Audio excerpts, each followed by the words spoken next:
Buckingham Palace has quietly confirmed something it spent nearly 3 decades doing everything in its power to avoid. For the first time in modern history, King Charles III is preparing to break an unspoken institutional silence and speak publicly, directly, and extensively about the woman whose memory once threatened to tear the monarchy apart, Diana, Princess of Wales. Before we unpack the profound constitutional, historical, and personal implications of this unprecedented moment, if you appreciate deep-dive royal analyses that look beyond tabloid headlines to examine the true machinery of the crown, please take a moment to subscribe to the channel and hit the notification bell.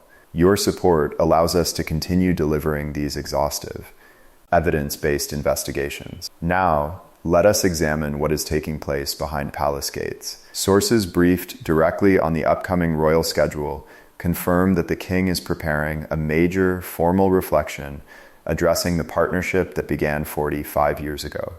This is not a routine anniversary statement drafted by a junior press officer and quietly distributed to news outlets at midnight. Palace aides describe it as a seismic shift in how the House of Windsor frames its own modern existence, the first time Charles intends to address, in his own words, how much of his current reign rests directly upon foundations that Diana laid. For nearly 30 years, the official palace line kept Princess Diana strictly contained within a carefully constructed narrative frame. She was remembered as the tragic young princess, the global-style icon, the people's princess whose story was formally closed on August 31st, 1997. What is now emerging from senior palace advisors reveals a reality that the royal establishment has long found painful to admit out loud. Diana was not merely a popular public figure who temporarily dazzled the world. She was, in the words of one senior royal insider, the quiet co-author of the institution's structural survival. Acti, the unprecedented palace leak to understand why this forthcoming speech has sent a shockwave through the senior ranks of the royal household, one must look at how carefully the crown manages its own history. The British Monarchy does not issue spontaneous public admissions. Every word spoken by a reigning sovereign is calculated, vetted, and weighed against centuries of constitutional precedent. For decades, mentioning Diana within official palace communications was treated as a tactical risk. Courtiers feared that invoking her name would immediately reignite old controversies, remind the public of the bitter royal feuds of the 1990s, and cast an uncomfortable shadow over King Charles and Queen Camilla. The strategy was simple: honor her memory through her sons, but keep her strictly separated from the official institutional storyline of the crown. That strategy has officially reached its end. The leak from Buckingham Palace indicates that King Charles is preparing to dismantle that wall of silence. Senior strategists acknowledge that as the king approaches key milestones in his reign, continuing to treat Diana as an unmentionable chapter of the past is no longer viable. The public understands that the modern, accessible, emotionally present style of royalty that Charles now practices did not emerge from ancient palace traditions.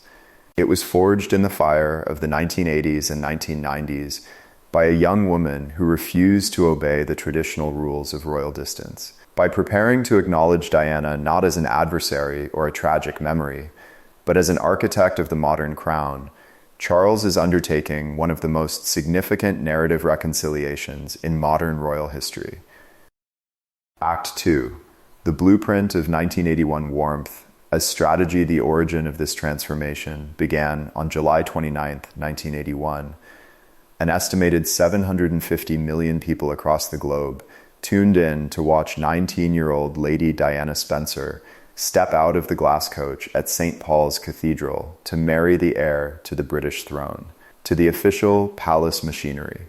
The wedding was designed as a grand spectacle of state power, a magnificent fairy tale demonstration of continuity and traditional majesty. But embedded within that magnificent ceremony was a quiet revolutionary act of independence that signaled the arrival of a completely different kind of royal, standing at the altar before the Archbishop of Canterbury. Diana deliberately omitted the traditional vow to obey her husband. It was a subtle, calculated departure from centuries of royal matrimonial protocol. While fashion writers focused on the 25-foot silk train and commentators marveled at the crowds filling the mall, that small omission at the altar declared that Diana did not view her role as a passive ornament of the state. She brought to the House of Windsor an instinct for which the palace had no operational manual, warmth treated not as a casual personality trait, but as a deliberate strategy of engagement. Before 1981, royal public duties were defined by stiff, distant formality. Sovereigns and princes were meant to be observed from a respectful distance. They walked past velvet ropes, accepted gloved handshakes, nodded politely from carriage windows, and maintained an unbridgeable social barrier between themselves and the public. Diana shattered that barrier within months. She instinctively understood that in a television era, authority could no longer be sustained through remote majesty alone. The public no longer simply wanted to see their royal family, they demanded to feel connected to them. Diana crouched down to meet children at eye level. She abandoned stiff formal posture, held eye contact, and spoke with an unscripted, vulnerable intimacy that unsettled senior courtiers trained under the old Victorian standards of royal decorum. Almost overnight, she raised the baseline expectations of what a member of the royal family was supposed to be. Act 3, the revolution of proximity, what Diana accomplished over the next 15 years, fundamentally rewritten the social contract between the British monarchy and the public. She took public duty, which had long been treated as a dry, ceremonial obligation, and converted it into an intense, personal mission. In April 1987, Diana walked into London's Middlesex Hospital to open the United Kingdom's first purpose-built unit dedicated entirely to the care of HIV and AIDS patients. At that time, the disease was surrounded by extreme panic, scientific ignorance, and intense social stigma. Much of the global public believed the virus could be transmitted through casual physical contact. In front of a wall of international press cameras, Princess Diana walked up to a dying man sitting in a hospital bed, reached out her bare hand, and shook his. That single, unscheduled gesture accomplished more to dismantle global medical stigma and humanize a devastating health crisis than years of government information campaigns could ever achieve. She did not wear gloves. She did not hesitate. She did not offer a distant formal gesture. She sat on the edge of the bed, held the patient's hand, and treated him with absolute, uncompromising human dignity. 2 years later, in 1989, she repeated that radical display of proximity at the Sitinala Leprosy Hospital in Indonesia. Defying warnings from foreign officials and senior royal advisors, Diana walked directly into the wards, sat among patients suffering from advanced leprosy, touched their wounds with her bare hands, and spent hours listening to their personal stories.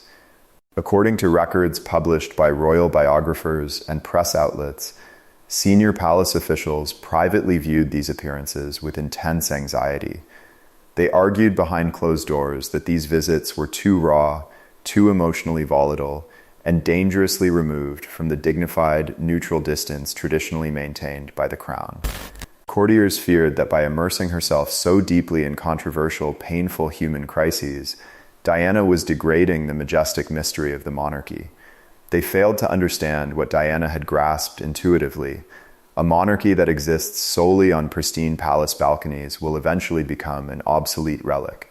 But a monarchy that shows up at hospital bedsides, looks suffering directly in the eye, and reaches out an ungloved hand will secure its place in the hearts of the nation for generations. Whether she was walking through active, uncleared landmine fields in Wombo, Angola in January 1997 wearing body armor, or bringing her young sons, William and Harry, to sleep in homeless shelters managed by Centrepoint, Diana replaced distant symbolic patronages with active, physical participation. By the time of her death in 1997, she was patron or president of more than 100 charities, leaving behind a completely redefined template for royal public life. Act or fee, The King's unprecedented reframe now.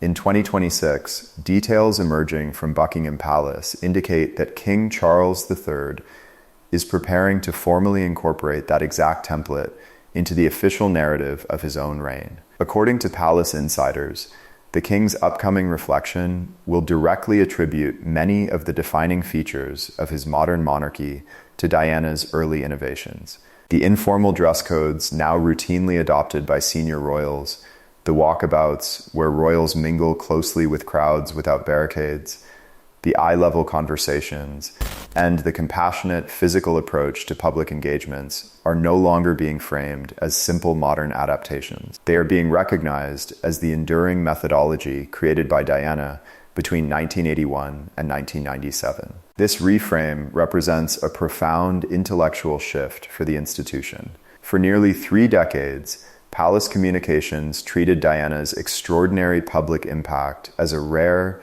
unrepeatable phenomenon, a unique personal charisma that belonged to her alone and could not be institutionalized.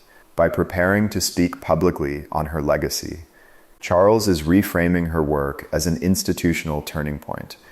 He is acknowledging that the crown did not survive the tumultuous turn of the 21st century by ignoring Diana's methods, but by quietly adopting them, standardizing them, and making them the permanent operational manual for the entire royal family.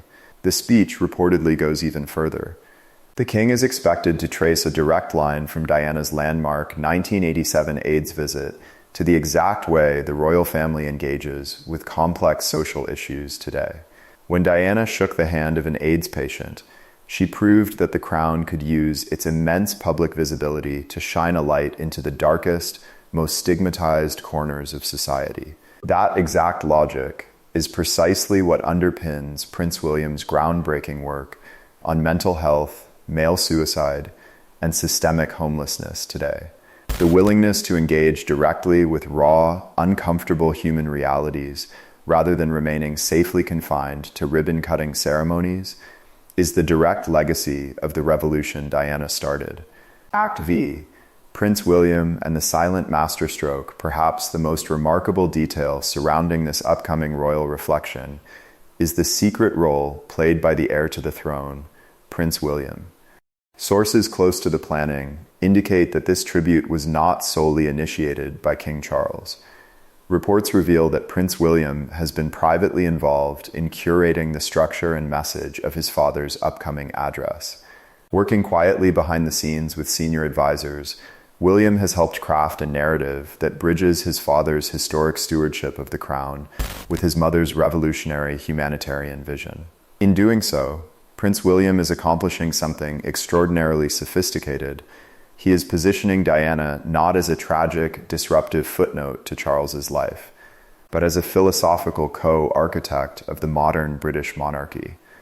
For Prince William, this is the culmination of a lifelong personal and institutional mission. Growing up inside the turbulent reality of his parents' marriage, William experienced firsthand both the rigid demands of the royal institution and the radical, unvarnished humanity of his mother. He remembers the late-night conversations, the private visits to homeless shelters, and the constant lessons his mother taught him about treating every human being with equal dignity regardless of rank or status. Since stepping into full-time royal duties, William has quietly carried his mother's operational blueprint into his own work without constantly shouting it from the rooftops. When he launched the Heads Together mental health campaign alongside Catherine, or when he established the multi-million-dollar Earthshot Prize, he was applying Diana's fundamental principle: use the power of the crown to solve real-world human problems. By quietly guiding his father toward this public acknowledgement, William is performing a profound act of family and institutional reconciliation. He is ensuring that as King Charles solidifies his legacy on the throne, the woman who helped build the modern foundation of that throne is finally given her full and permanent place in royal history. Act VI. Reconciling a fractured past, this public acknowledgement does not come without immense emotional and political risk. By elevating Princess Diana to the status of a co-architect of the modern monarchy, King Charles and Buckingham Palace are willingly opening the door to complex, painful historical comparisons. The marriage between Charles and Diana was, by both of their explicit public accounts, deeply fractured. The world watched in real time as the fairy tale of 1981 disintegrated into the intense public battles of the 1990s, culminating in their formal separation in 1992 and their final divorce in 1996. The tragic events of Paris in August 1997 left a scar on the British collective consciousness that took decades to heal. For a reigning king to stand before the nation and publicly honor the partner of that deeply troubled marriage is an act of remarkable historical maturity. It requires Charles to navigate his own complicated personal past in front of a global public that remembers every detail of that fractured era.